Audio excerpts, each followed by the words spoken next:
Awumbukeli hello sesifikile thina nohlelo Yilungelo Lakho. It's your right uyazi sinilethela lona la kumahamba phambili phela SABC 1 ngisho yona iMzansi for sure. Mina ke ngumajali iAlisha igama. Thank you so much for joining us. Ukhumbule mbukeli phela ukuthi nawe asikuvaleli neze ngaphandle phela kwinkulumo yethu yanamhlanje. To take part ungashayela ucingo directly la e-studio ku 011-714-6918 u 011-714-6919. Alternatively usithumele email ku consumer@sabc.co.za. Alternatively, catch us on our social media platforms. Sawubona mbukeli.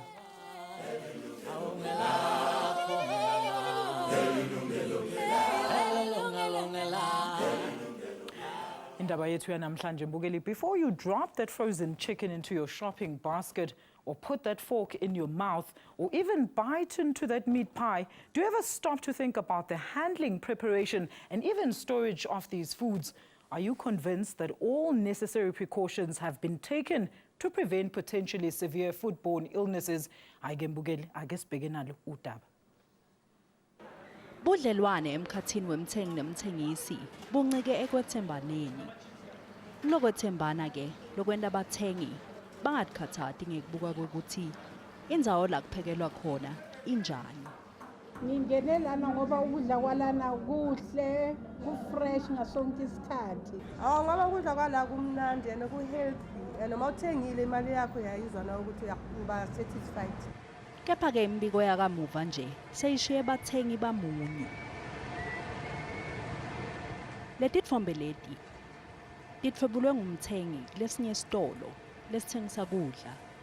Nguletitfombe ke lesetende bathengi kwekuthi bakhathateke ngokuthi kanzi kudla kwabo kuphephe kangakanani. Jabulile Ntuli, yi-health inspector eCity of Johannesburg. Sihambe naye ke ngesikhathi avakashele lesinye isitolo lesithengisa kudla. Umsebenzi wakhe kugadza abathengisi labajake kwenda imali kepha bangacikeleli kuhlandeka nekuphepha kwekudla kwabo. Ngaphambi kwekungena ekhishini, Jabulile uvala inhloko aphindze ageze tandla. Nawe ke mthengi uyakhuthazwa ukuthi ukucaphelisise lokhu. Ubheka izinto ezingaba ne-effect or ne-impact ku ebantwini abazothenga like ama-consumers or anything like that ezo-affecta i-health yabo. Uma senda sibonelo, ngabe basebenzi bawafakile yini ema-gloves? Ngabe kudla akaphelelwa yini isikhathi? Lokho lokusetshenziswa ekuphekeni kuhlobile yini? Kude yini emaphela nemagundvane? Bathengi bayaye bathanze uma ngabe loyo lobathengisela kudla afake ama-gloves. Kepha sengathi naloku akusho kwekuthi lokho kudla kuhlobile. It's easy for the gloves to get contaminated because of abantu baba negligent in terms of if I'm wearing gloves, then why do I need to wash my hands? If I'm wearing gloves, then I could scratch myself, do whatever in my face, scratch myself somewhere and still continue preparing food because of I'm wearing gloves. Jabulile uthi kungcono kakhulu ukugeza tandla emahlandla lamanyenti. Labanye bathengi bayaye batibude kwekuthi engabe amafutha lekuphekwe ngawo asetshenziswa kangaki. Amafutha ayafana namanzi sisi. Usebenzisa amanzi until wabona na ukuthi ngathi awasekho right then uyawachitha wasebenzise ufaka amanye amasha. So namafutha kunjalo. Kudla lokusele kona.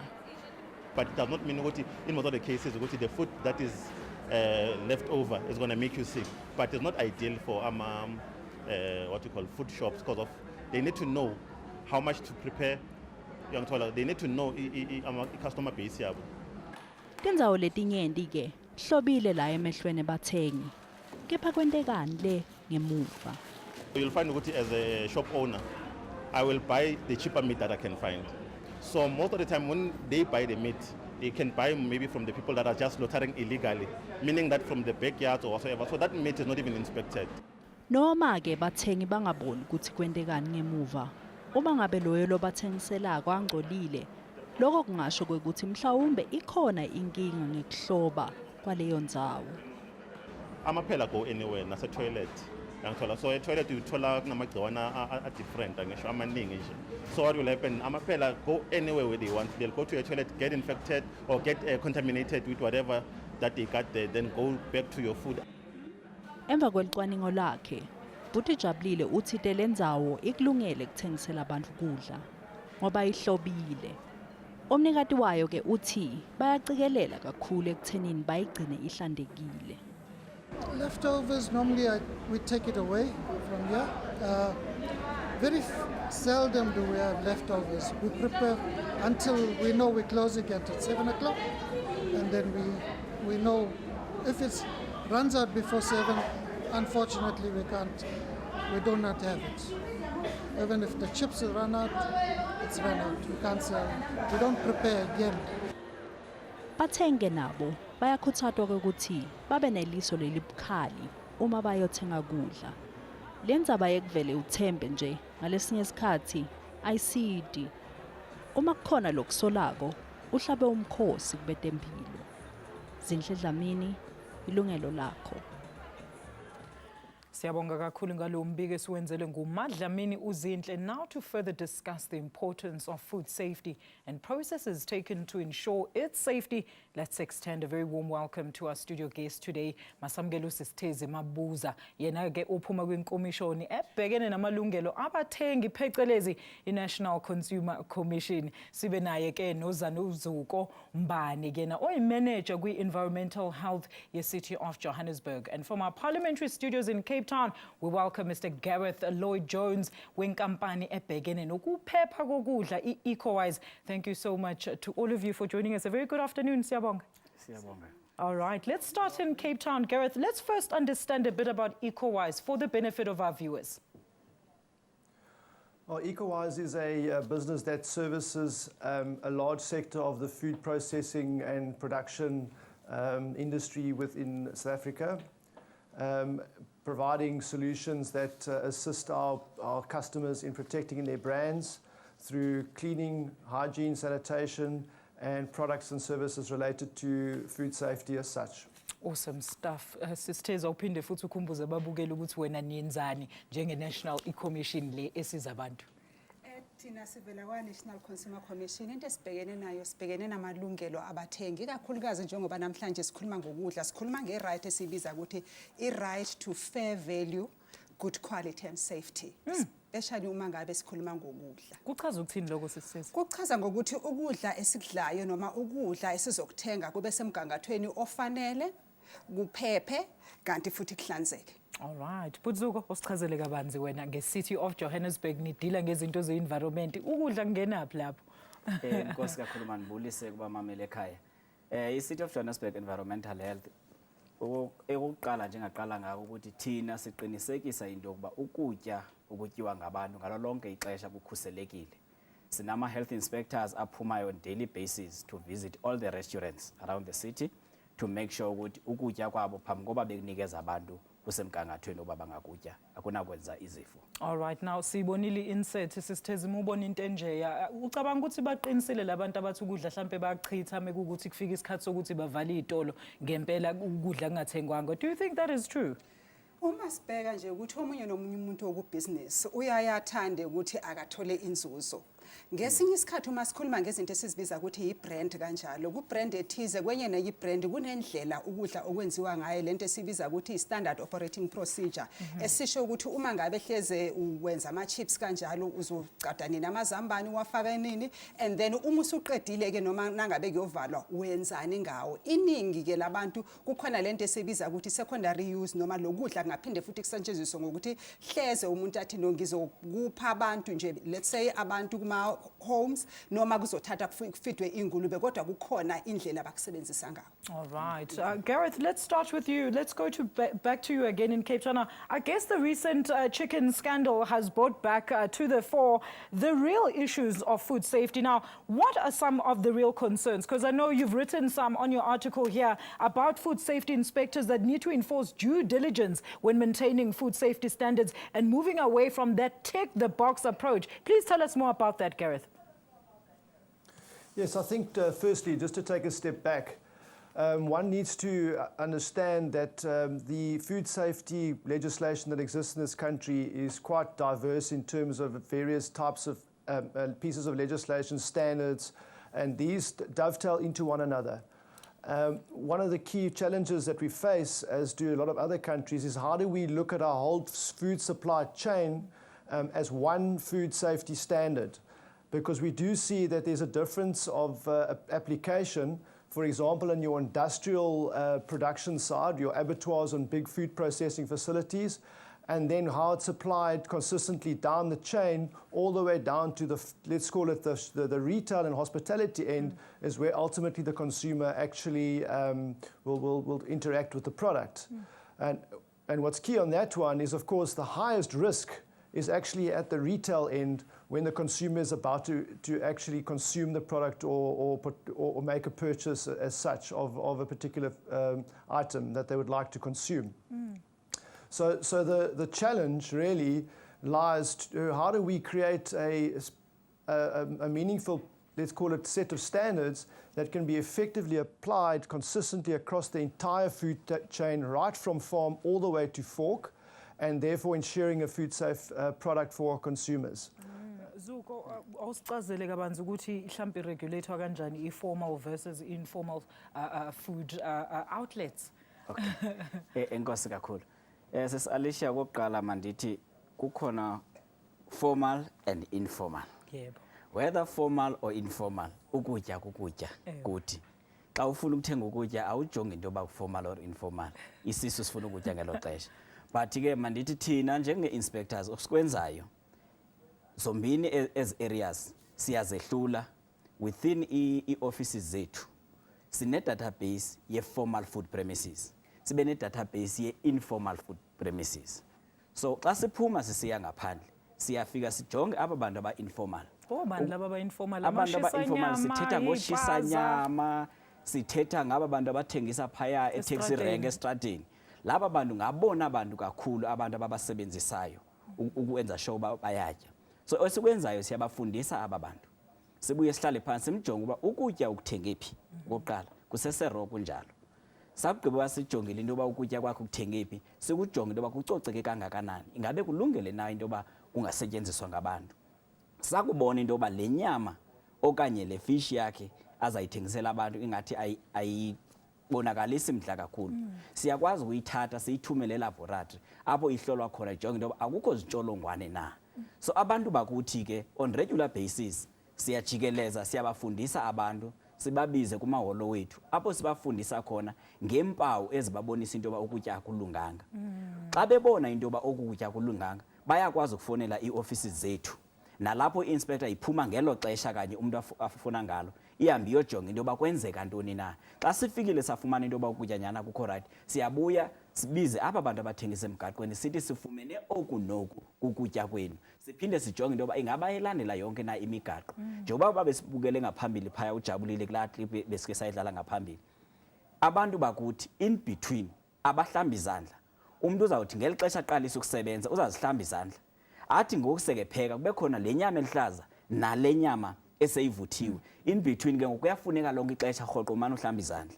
Abayijonge ke abantu bakuthi lonto leyo. Kube khona izinto ezifana namaphela, kukhona impukane. Abantu bakuthi zezinye zezinto abangazijonge kakhulu ezo. Uzalibona naliphepha ulichwethele ecaleni athi hayi nokubuka inyama iwell nje ngoboya ndingaphinde nditye. Kanti kungelo xesha kanye ke ngoku intsholongwane zingene apha kuyi. Masibuye ke siye kwi-formal sector. Kwi-formal sector into esiyenzayo zonke i-premises are required into yoba zibe ne-certificate. We call it certificate of acceptability. Okay. That is the first indicator ebonakalisa into yoba ezi premises i-inspector yike yafika kuzo. Who issues leso certificate? Esi certificate si-issuwa ngama-health inspectors wethu. sina i-control measure yokuba sazi into yoba esi certificate siphumile ngeli xesha siya kweziphi premises. Xa sifika thina njenge-manager sisenza i-quality inspection, okokuqala siyajonga uba sikhona na i-certificate. Sakubona into yoba sikhona certificate siyakwazi ke ngokungena siqala phaya emva apho ukutya kusenziwa khona. Siyijonge le nyama phambi koba ivulwa idefrozwa into yoba ibinjani na. Ukuba siyarhana ukuba kukhona undonakele kwangelo xesha siyayibamba sithi le inyama ayinawuphuma iye ebantwini. Kulapho ke ngoku sifike sibambe khona sithi aniyikhuphi sizayidetaina for ixesha elithile ide ibuyiselwe ke kwenzela into yoba ihambe idiscardwe ngendlela e-right. Okay, Butsoka uyibambe lapho sizoqhubeka nje emva kwaleli khefu. Mbukeli masibambe lapho sithi nje shelele ngaseyitolo. Please join us shortly after this break. Siphinde sikwamukele mbukeli, we're still discussing food safety. Ukhumbule ke ukubamba iqhaza kudaba lethu, ungasishayela ucingo ku 011 7146918 or 7146919. Ungasithumela i-email ku consumer@sabc.co.za or visit us on Facebook noma ku Twitter. Ngizowafunda khona manje ama messages wenu. But umbuzo nje ukuthi you mentioned ukuthi ninikezana ngesitifiketi sokuthi labantu ba compliant, but ngafika mina ngizothenga inyama ngiqale ngithi ngicela ukubona isitifiketi kuqala before ngithenga ukudla kuleyo ndawo. Enkosi maniqale nje nibulele ndithi iprogram le ithi ilungelo lakho. Kwalilungelo lakho into yoba njengomthengi sifune esi-certificate. Wakufumana into yoba asikho i-certificate njengoba sengitshilo ngaphambili. Uyakwazi into yoba ufonela ama-offices wethu ukuthi ngoku ndiku-premises A ndifuna ukuthenga ukudla abafuna ukunibonisa i-certificate. Is for the public into yoba yazi into yoba ezi premises zi-inspectiwe. Both formal and informal. In other words, funeka babe naso certificate. All right. Sisters, osichazele kabanzi kusho ukuthi abantu nje abeza kunina be complain that this must be a worrying issue. Ositshele nje some of our complaints odile now. Ikhalazo ke kubathengi bethu esisitholayo ukuthi abantu bayaye ba complain kakhulukazi ngokudla okusuke ku-expireile kuma shelves ikakhulukazi kuma fridges njenge ukudla esikubiza ukuthi ama perishables, onyama, cheese kanye kakhulu futhi nempuphu. Uma sithola ke ikakhulukazi abantu abahlala emalokishini bayaye bakhalaze ngokuthi umuntu uthenga isinkwa asithole hleze sesithambile noma sesikhuntile noma kakhulukazi futhi nempuphu. Othola ukuthi ngazi ukuthi hleze ithelwe ngamanzi or kanjalo bese uma seyivula afike ekhaya seyiqala ukuba nezilwane izona nje ikhalazo sinazo lezo kakhulu. All right, let's go back to Cape Town. Now, Gareth, once again, you also mentioned, and I really want you to explain this because I think it's very relevant. You mentioned that authorities in South Africa are not able to efficiently monitor the value chain of the food that is imported into the country, and they rely on verifications from inspectors from overseas departments. Is this true? Should we be worried?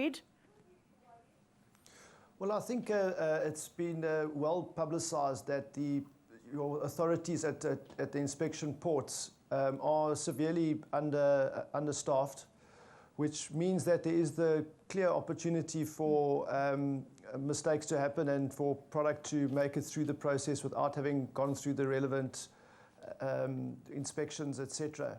So I think it's a question of resources and a question of being able to actually physically check and make sure they do the correct monitoring on a microbiological basis, and also to check that the product that's coming in is effectively the product that is on the import certificate, because that's also a problem where product is making it into the country that effectively should not make it into the country. All right, and go ahead, Gareth.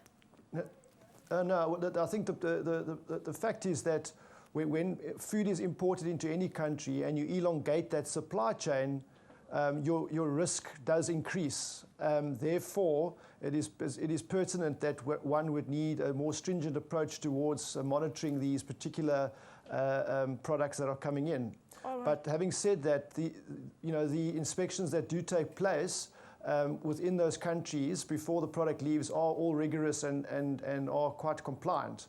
So it's not all bad news. Speaking of compliance, Gareth, what have you found in terms of the adherence to the regulatory standards between both the formal and informal sector? Well, I think it's an interesting topic because at the end of the day, the Department of Health has got a real challenge because there are so many facilities and so many outlets that one needs to ask the question, how are they capable of actually really rigorously inspecting and checking all of them? When you look at the industrial production side with your big, your major food producers and abattoirs and processing facilities, there are far fewer of them, so therefore it's a lot easier for a rigorous approach towards actually inspecting and checking these facilities. When it comes down to the retail end, that challenge is a lot bigger and a lot more, a lot more volume to it. So and one of my points is that one needs to really first address mindset at the retail end, because we can have as much legislation as we like. It's difficult to police it. It's difficult to monitor it. But at the end of the day, I think the basics of following good food safety practices, like a HACCP principle practice, is ultimately a discipline that needs to be exercised at the retail end. And Gareth, how far does EcoWise go in terms of, ensuring and enforcing food adherence standards in terms of the formal and informal food sectors? Do you guys go to the townships? Do you reach the little guy on the street in the township who's selling scorbo, which is basically, or the trotters or the pig heads? No, unfortunately, we don't really make it down that far the chain. We essentially mainly in the formal sector, so we would operate across the supply chain right the way down to the formal retail sector. So the idea of getting into the formal sector, I think our participation would mainly be on an educational basis. All right. Sister Zinina nenzani ngalokho? What we have ngendlela uGareth abayibeka ngayo ukuthi sinemthetho, and lo mthetho says speak of one standard esisodwa. Kodwa umubukile kuneminyango ehlukene. Njengathi ke njengoba singu Consumer Commission siyayihlangana no Department of Health. And uma siyaye sihlole sithi sifuna ukuyaphi noma iziphi indawo esifuna ukuzi inspector, siyaye sisebenzise i-approach kwi-regulation esibiza ukuthi is risk based. Siyaye sisample sizibuze ukuthi njengoba sithola izikhalazo kubathengi zindawanaphi zimayelana nani. Then bese siyabizana ke sibize lento sithathe lento sibiza ukuthi inspection njalo kuyi-blitz sibe u-Department of Health sibe yithi ke kulona ku Department of Trade and Industry, National Consumer Commission. Then bese siyahamba siyokwenza inspection. Uma sibheka ke sizothi nasifika kundawo esifika kuyona bese sithi thina sibheka ini, sinama regulations a specific ahambisana hleza sithathe nje inyama ukuthi nangabe sibuka ilona lento esibiza ukuthi is description noma ke ukuthi inyama ayibe labeled ukuthi le description yethu iyahambisana na nokuthi le nyama iyini inyama yani nangabe uthengisa uBreforce kanjalo izithako ziyini, ngoba nasikhuluma ngokuphepha asikhulumi nje kuphela ngokudla kanjalo, siyasikhulume futhi nangezithako nokuthi futhi lento okuthiwa iyo nangabe iBreforce yenziwe ngepork noma ngenyama yengulube yenziwe ngenyama yengulube ngempela na. And then izithako esisetshenzisiwe yiziphi, isikhathi eyenziwe ngaso yiziphi, siyaye sikuhlole lokho ke bese sithathana no Department of Health uyasithina sithi nasibuka ngeregulation yethu sithi cha i-description noma lento ebhaliwe ayihambisani neregulation yethu. U-Department of Health yena uyasiqinisa bese ethi sizothina, we will detain it, then ukuze ikwazi ukuthi silona will dispose of it. Okay, guess sisithathe uSisithembi eHillbrow. Sisithembi, thank you so for staying on the line. Isicela sibuze umbuzo noma umbono sis. Yebo, yazi into enginayo ukuthi ngiphakamisa ukuthi ama-inspector ngathi angaqhubeka ikakhulu ema-restaurant, ngingasebenza e-restaurant ngiyazi ukuthi kwenzakalani ngale ngasemuva. Kwenzakalani Sisithembi? Umuntu angavela angizwa. Kwenzakalani ngale muva usichazele? Uyabona yini wena ungaqhamuka ubona i-weight or i-waitress sigqoke kathi clean ngale ngasemuva bese nje angibekise ngamajuice. Angiyabona kuney'nhlobo zamajuice. Kwezinye indawo like imango, ini I'm sorry ukumenshina ngamagama. Kodwa ngifuna ukubeka isithombe sokuthi i-cocktail juice angithi mix yamajuice. Uthola ukubuka ekhe wena ushili imango yakho izofika ithele i-strawberry sithele ejagini, i-orange ithele ejagini, izokhanda i-cocktail juice. Leyo majuice aphuzwe ngabanye abantu kuzokhandwa i-juice enhla. Yangizwa then kube ipasta, amapasta abantu ba-avoid ukuthi isikhathi esiningi ufune ipasta esene-sauce, funa isakho ngenani separate ngoba le pasta esemixiwe mhlawumbe u-ode ispaghetti sine-bolognese shredded masibuyile sasala kuthi short pass bayakwazi ubagcwasele banikeze umuntu so mina ngithemba ukuthi ongenani mafuneka ukuthi kube khona ubuclean edleni nabo abantu abasebenza khona ababe nokureporta angathi umuntu ngoba ngiyakhona umuntu uzothola faka ama-gloves uqhoshiza ukuthi ufake ama-gloves ngasemuva wathi ukwenzakalani noma ukudla kwele phansi uzothatha kudotsho ubisele eplatini uthathe iglove uphinde ubambe imali ngayo le glove kanti usule ngayo ngemfadi wengcolisi mangifakelani for iglove la espire enzansi la eHillbrow ePolinel ngizosisho ngoba umntana seswami thenga inyama ebolile ichicken ngeweekend ebolile angazi ngoba bathatha advantage ukuthi bathengisela abantu abamnyamani kakhulu engathi nje ngahlola nalabo abathengisa isikopho abake babafundise njengoba ubhuti bahambe emarenka ngaze ngambona nami nginokudayisela erenka ngazihamba yini Siyabonga ngalo mbono. Isikopho lezi bayibeka phansi babeka amathamba anyukele wonke umuntu ngiyabonga. Siyabonga kakhulu Sisthembi from Hillbrow there. Gareth, you know, she mentioned something there and she's giving us, you know, the harrowing details. Apparently she used to work in a restaurant and she's telling us about the practices, the ill practices that go on at the back of the restaurants. And she's wondering if there could be an increase of inspectors, especially to restaurants. What do you say to that? No, I think it's a valid comment. I think the reality is that we would require lots more resource as a country to effectively to police legislation and standards. In particular, the amount of restaurants and facilities we have versus the resource that's available to do inspections. I think it's a valid point. All right. Well, we're going to take another quick commercial break. Please, unganyakazi mbukeli siyabuya khona manje. Remember, you can also take part in today's discussion by calling us on 011-714-6918 or 714-6919. Our email address is still the same, consumer@sabc.co.za. Touch base with us on Facebook now on Twitter. Before say go Facebook now go Twitter putzuko ngicela uaddress usisi uthi usisi uneqobe ibekwa phansi lapha ku pavement bese idayiselwa abantu nithini nina njengesithi. Enkosi kakhulu sesalesh.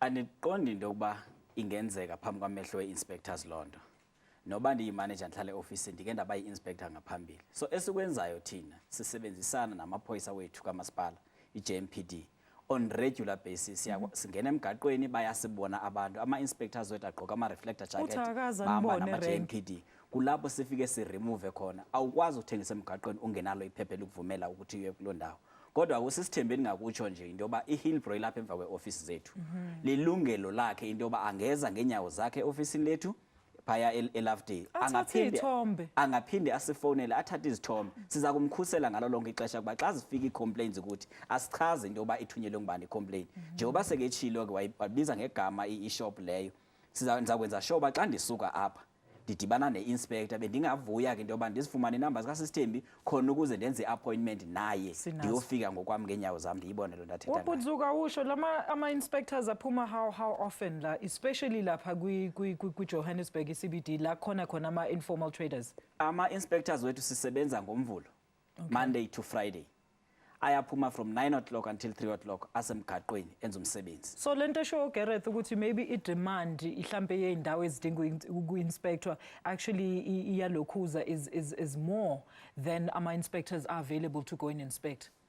Kumaxa amaninzi into esiyiqapheleyo into yoba abantu bakuthi bayathetha the minute bebona ama-inspector esiza ne-JMPD bayazisusa izinto emgaqweni sifike sezingekho ngelo xesha so siba nawo ke ama-blitz esingakhange sa-announcer into yoba sawufika ngabani ixesha ekufikeni kwethu ngelo xesha siyakwazi ukuremove but i-demand lathetha ngayo Gareth yes ikhona kodwa inani esinalo ngoku le-inspectors liyakwazi into yoba limelane nomsebenzi okhona ngaphandle. Khona oyedwa nje iJoburg yonke bhutezuko and ubhizi u-inspector namasaluni. Alright. Into yenzekayo thina ama-inspector wethu xa ewonke apha i-City of Johannesburg sina 230 yama-inspectors siyayiqonda into yoba siyashota ngawo kuba ngokomlinganiselo we-World Health Organization i-inspector eyodwa ingakwazi into yoba ijonge abantu abayi-10,000 ize ezethu i-national ratio standard zithi i-inspector eyodwa ingajonga abantu abayi-15,000 sinayo ke igap apho esifuna into basisebenzisane nayo.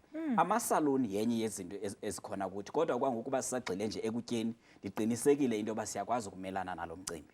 Because angazi uphume esaluni inspect restaurants inini seningcolile mbukeli ake sibheke ama comments wena la ku Facebook na ku Twitter. uNtokozo Msezane uthi cha nje makungadlalwa ngathi ukudla kubiza kangaka abakuchithi nje bayakubeka bakuthengise ngakusasa. Uyacabanga umuntu othengisa inyama mengathengwanga uzoyichitha njalo. Hayi masingakhohlisa uNtokozo lo Msezane. Ulindile Mhlekwa uthi yes sicela nike nize apha eBizana zininzi izindawo ezi-informal kwi-rank yethu from Lindile Tita. Ukhomotso Lamfithi uthi food outlets do not throw away leftovers. They sell them the next day as the lost stock will affect income and beyond no reasonable doubt that inspectors get bribes. As many restaurants would be closed by now, like at Wimpy on Mondays, you buy a burger and get one free. The free one is the weekend leftover. Siyabonga kakhulu ama-tweets wenu, ama-Facebook messages. Let's have a look at your tweets now. I have Uputu DJ Gravity la uti, I bought bread out of a date and when I returned the owner didn't want to refund me. Ujustice lana uti ezinye izindawo ezidayisa ukudla azinandaba nenhlanzeko babhekene nenzuzo nje kuphela. Nithi ngala ama comments sisters?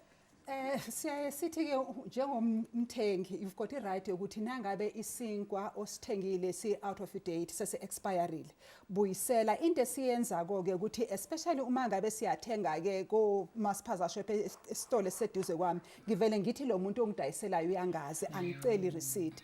Cela ireceipt ukuthi usho ukuthi ngithenga isinkwa esinje namhlanje ukuze ukuthi na ukwazi ukubuya emveni maybe kwemzuzane ethize uyasho ukuthi ngisithenge namhlanje. Uma ngabe awunayo inkomba yokuthi ngempela usithengile isinkwa namhlanje uzosithatha kanjani lo muntu othenge kuyena. So asisifundise ukuthi uma ngabe siyakhalaza asibe neproof lento esibiza ukuthi receipt yokuthi ngithengile lapho. Kanti futhi ke njengaba abathengi into ebalulekile futhi ukuthi sinakho ukuthi sinelungelo sine right awuphoxelelwanga ukuthi ungathenga endaweni ethize. Uma ngabe namhlanje uthengile wakhalaza isikhalazo sakho sangathathwa musu ukubuyela yini indaba uphindela yeka labantu abadayisayo babheke kuthina ukuthi benze inzuzo. Uma ngabe siyaye sikubone lokho ukuthi abasikhathalelanga nathi singabakhathaleli. Kodwa sisters yazi ngizothatha ikhola but I want you to address this because sometimes it's not always about where you buy, it's about where you can afford to buy. Ithi ngithatha uButsibusiso from eThekwini. Nsizwa siyakwamukela ohlelweni, please go ahead ngombuzo noma umbono. Mbona? Sawubona Sibu. Yes, hello. Yebo bhuti, qhubeka ngombuzo noma umbono bhuti. Engifuna ukubeka mina lamajali. Yebo bhuti. Kuyadlalwa ngathi la ezitolo esithenga kuzona. Ngizokwenza nje iexample eclear. Bengisebenzela uShoprite Checkers. And izinto ezenzeka ngemuva before kufike kuma customer, it's very shocking. There were several times mina ngisayiswa ama warnings because ngithi ngilwela ukuthi lento it's already going off and you can take it to a customer. Ithathwe inyama sibhekile ifakwe kusinki iwashwe. Even though iwashwa uyizwa ukuthi it's slimy and inephunga but still ithathwe irepwe iyiswe kwi-customer. Uma ngithi why sinikeza ama-customer izinto injena, customers do not want this, they want the best from us. Kuthiwe why are you thinking about customers, why do you care about them? Care about the money that you get in one end. Kuyadlalwa ngathi lento abantu abayibone kwi-video yakwa-KFC inyama iwashelwa phansi. Okay but asikugoqe lapho. Siyabonga kakhulu ngombuzo ngombono wakho la ohlelweni. Ithi futhi ngibuyele eThekwini ngithatha uButsipho. Butsipho siyakwamukela ohlelweni Nsizwa nawe ubeka umbono noma usibuza umbuzo ndoda.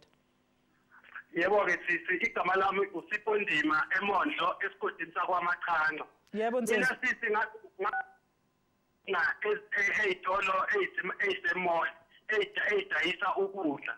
Angiyothenga lunch uma ngithi ngiyathola take away sengithola ukudla kunempukane. Ngakubuyisela ngokukhulu ukusheshsha sisilokho kudla ngitshela ukuthi bangibuyisela imali yami back.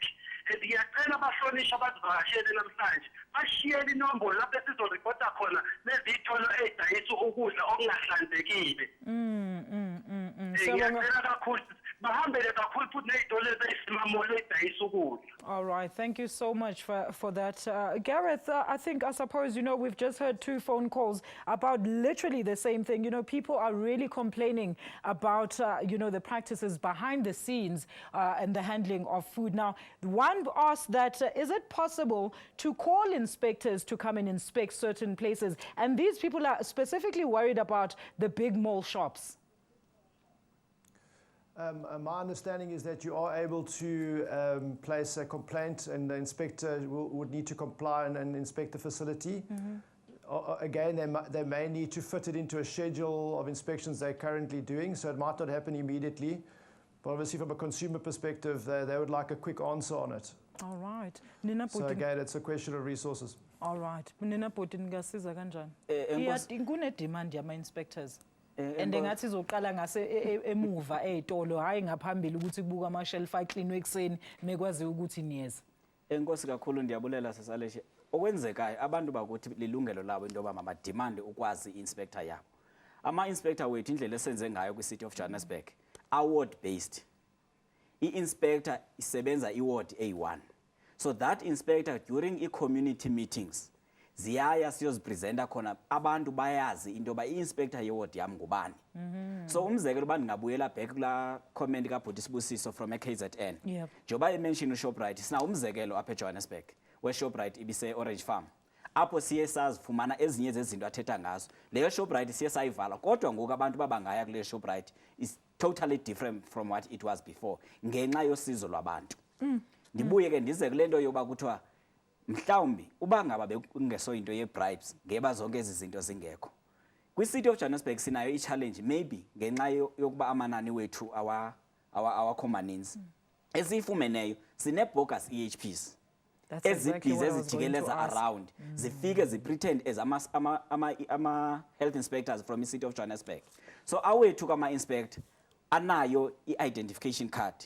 Uyakwazi ukumbuza lo muntu uyijonge yonke into yoba ubuya kwi-City of Johannesburg. Ukuba ngabe uyacingela into yoba lo muntu ayinguye obuya kwi-City of Johannesburg, sifonele ngelo xesha akhona ukuba abanjwe aswejele ngelo xesha. Let's say you require an inspector to come to, let's say you had a bad experience at a shopping place wherever in Johannesburg and you really want to tip off the inspectors, ungenza kanjani? Njenge-manager mna bese ntshilo ngaphambili. Ndise-ofisini sinawo ama-director wethu. I-complaints xa zisiza ziza kuthi kuma-managers ziza kuma-directors aziyi kuma-inspector ngelo xesha. So ngeli xesha bethumela kuthi siyakwazi ukudispatcha i-JMPD ngelo xesha uba sinengxaki kuphi. Sisitheze. Yeah, uma ngabe abantu bakhalazile ikakhulukazi njengale video yaba viral. Sithole kungolesihlanu ngomsombuluko sase siyibizile ikampani sahlala nabo phansi ukuthi basinikeze imininingwane yokuthi kwenze njani nokuthi futhi baye bayiziyela bona ba inspector sathi kubo sicela i-report. Lokho ke siyaye nangabe sithole isikhalazo ezinjalo siyaye sibabeke ku profile basinikeze lento esibiza ukuthi standard operating procedure sabo and then we keep it. Sizothi emveni kwesikhathi ke singabatsheli bese siyaya sesihamba no Department of Health. Yes, bese siyenza lento esibiza ukuthi ama-surprise visits. Kanti ke futhi njengoba sisho ukuthi kukhona ezinye izinto esizibona ngazo ukuthi yi-practice ku-business. Lokho ke njengokuthi ukudla ku-repackagiwe njengochise njengophaleni ukuthi uma kumoshekile bese kuyagreyithwa kufakwe emaplastikini sikuthenga sesishesha phela ngoba sifuna ukwenzela iy'ngane isikhaftini ngelanga elilandelayo. Siyaye sisho ukuthi uma ngabe uyakuthenga lokho kudla uyasola. Sazise kodwa ke angeke ukuthi ngaleso sikhathi leso bese siyahamba ke siyobheka. Nangabe kukhona inspection around that area siyaye siye. Kanti futhi thina kwa National Consumer Commission siyaye sibheke zonke izikhalazo sithi abantu bakhalaza kuphi ikakhulukazi ngani bese sitargeta leyo ndawo. All right, ake mbukelo kwamanje ithi siphinde futhi sijikelele ngaseyitolo. Please ungayindawo hlala nje kanjalo. Participation line is 011 714 6918 or 714 6919. You can also email us to consumer@sabc.co.za. Alternatively, catch us on Facebook and on Twitter. Now, Gareth, of course, everything that we've been discussing today, this all constitutes to major health and environmental concerns. Just take us through some of them, please. Well, of course, one needs to take cognizance of the fact that foodborne illnesses do significantly contribute to fatalities within any country. Interestingly enough, allergens, i.e. items that people are allergic to that are contained in foodstuffs, will also cause a significant amount of fatalities across many countries. So it's a real factor. It's an issue that needs to be taken seriously, it's something that I think the World Health Organization takes extremely seriously. And it is World Environment Day today. But I was telling abanzi ukuthi nina yini enconsider. I know there's very big. The first one, it has to be a health risk. Ukuthi labantu bayagula mase bedlela ukudla. We've just seen stories about abantwana abadla ukudla from a dump site, and there was fetuses kumabhodlela in that same area. Enkosi mama. Ngumngeni lento yokutya kwilizwe ngokubanzi, and kunida into basibambisane thina nabantu kuqala. Ngaphambili phaya sike seva into yoba kukhona abantu abatya inyama empahla efileyo ibike yenzeka yaripota apha ku-TV. So ukuba ngaba singakwazi ukusebenzisana nabantu xa sibabiza sisenza i-education bamamele from ukutya kwempahla efileyo even nakuma-event wethu, ukuba siyaqaphela xa sithetha ngokutya naxa sinemingcwabo yethu sifika phaya xa sibuye emathuneni abantu abakwazi nokugeza izandla, bathi phambi koba begeze izandla zabo bathathe ukutya bakufake emlonyeni. Ezo nto zenza into yoba kube yiriski kuthi into yoba sifumane izifo ezo zinokuthatha into yoba sisigulise ngenye imini. But sisters, again, leya question yokuthi if ungenayo imali yokuthi uhambe uyothenga la where people perceive it to be much cleaner and regulated, uzothenga lapha ekhoneni kuBoot Solomon because yena shema amakuka akhe awu-R5 uzo-afforda yonke into kwibudget yakho. Yebo, ikakhulukazi siyaye sithathe ukuthi ukudla okuphephile ukudla okuvela kuma-restaurant wethu ngoba yindawo eziformal.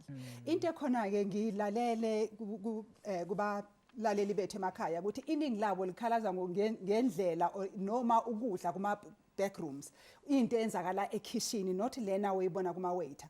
But into engifuna ukuyisho kubalaleli ukuthi ikaningazi njengoba singenayo imali, uma ngabe uyathenga ukudla hleze uthenga kumakhumalo noma uMadlamini ku-taxi rank, into ekhona ukuthi uMadlamini uyambona uma ekupheka ukudla alibondi ipapa uma eseyifry inyama. Lokho kusho khona ukuthi uhlezi ukudla kaMadlamini kuphephile kanti futhi kuhlanzeke ukudlula lokwasesitolo ngoba ubona ukuthi kwenzakalani. So uma ngabe siyathenga asingazitsheli ukuthi ukudla esithenga kuma-restaurants yikona okuhlanzekile ukudlula lokho kunye. Asibaxhase nabo mama emakhaya njengoba seshizo-ke umfowethu ukuthi bayaye bafundiswe ukuthi ukudla akuphekwe kanjani, kuphathwe kanjani, and futhi labo mama esinabo iningi labo abathengisa kuma-taxi rank ukuthi siyazi ukuthi ngo-2 ngo-3 useshayisile uyahamba inyama isiphelile njalo ngoba uyithenge namhlanje wayipheka namhlanje yaphela.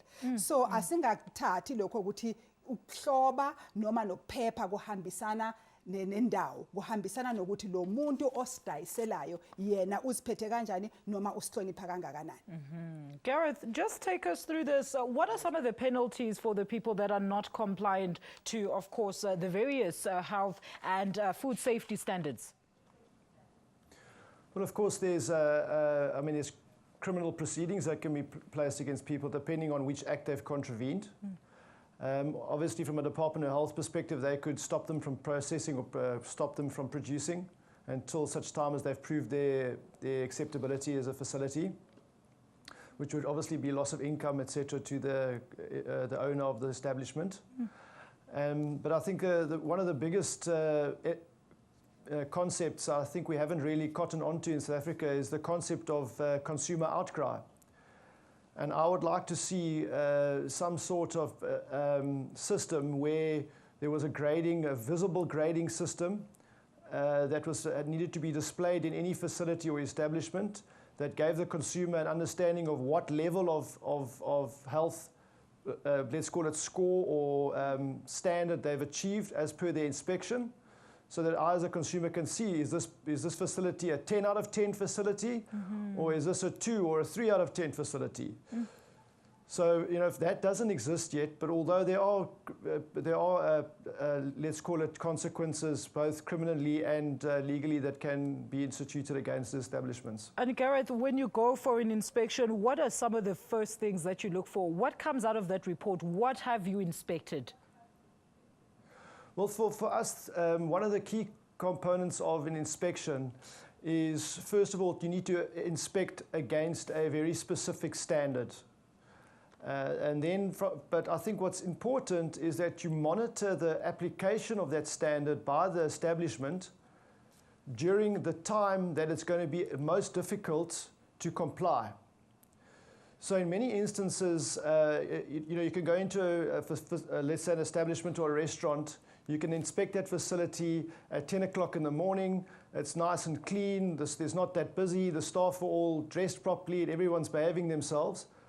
But I think the picture might be very different at 1 o'clock in the afternoon when it's rush hour lunch, and do they then comply to those standards? So I think inspection also needs to comply to when we inspect, and obviously what we are inspecting against a very specific standard. And that standard needs to be consistent across the whole food control, the whole chain. That absolutely makes so much sense. Well, we're going to take a very quick and final ad break. Please join us shortly after this.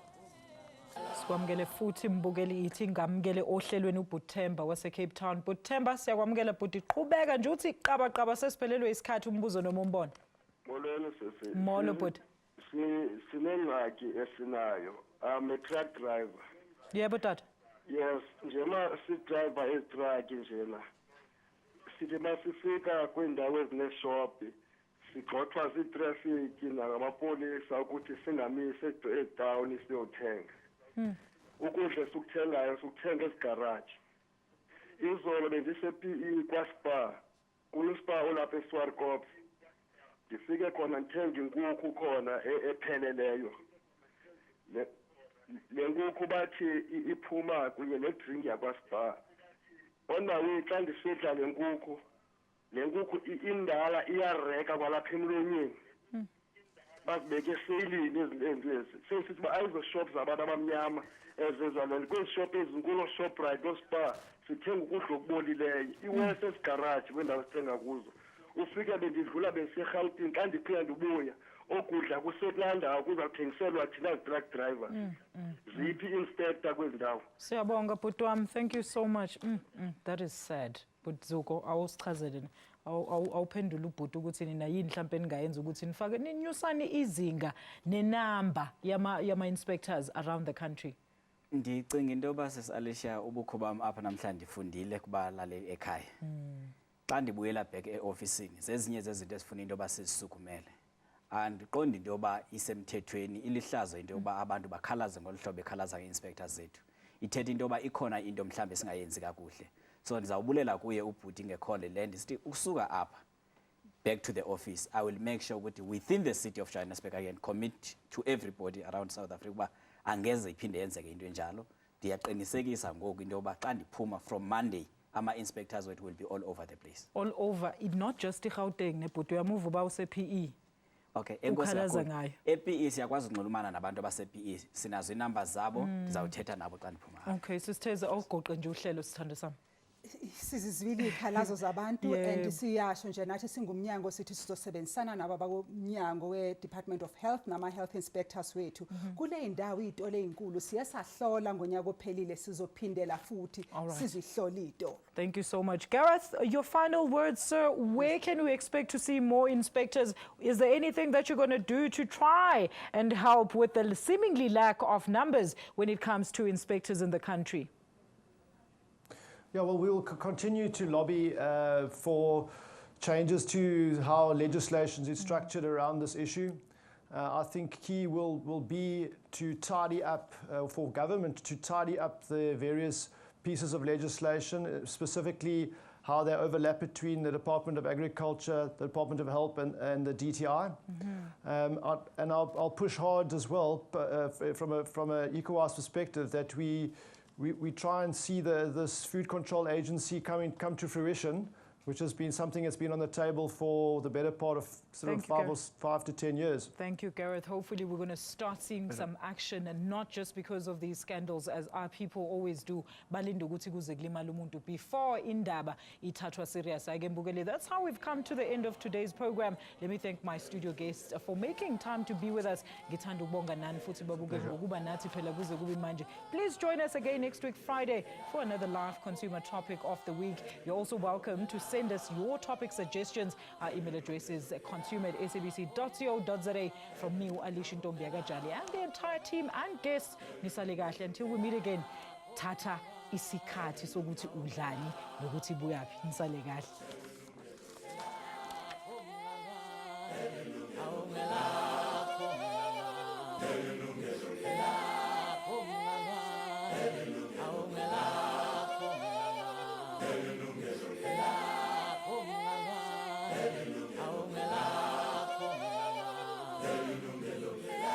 Yilungelo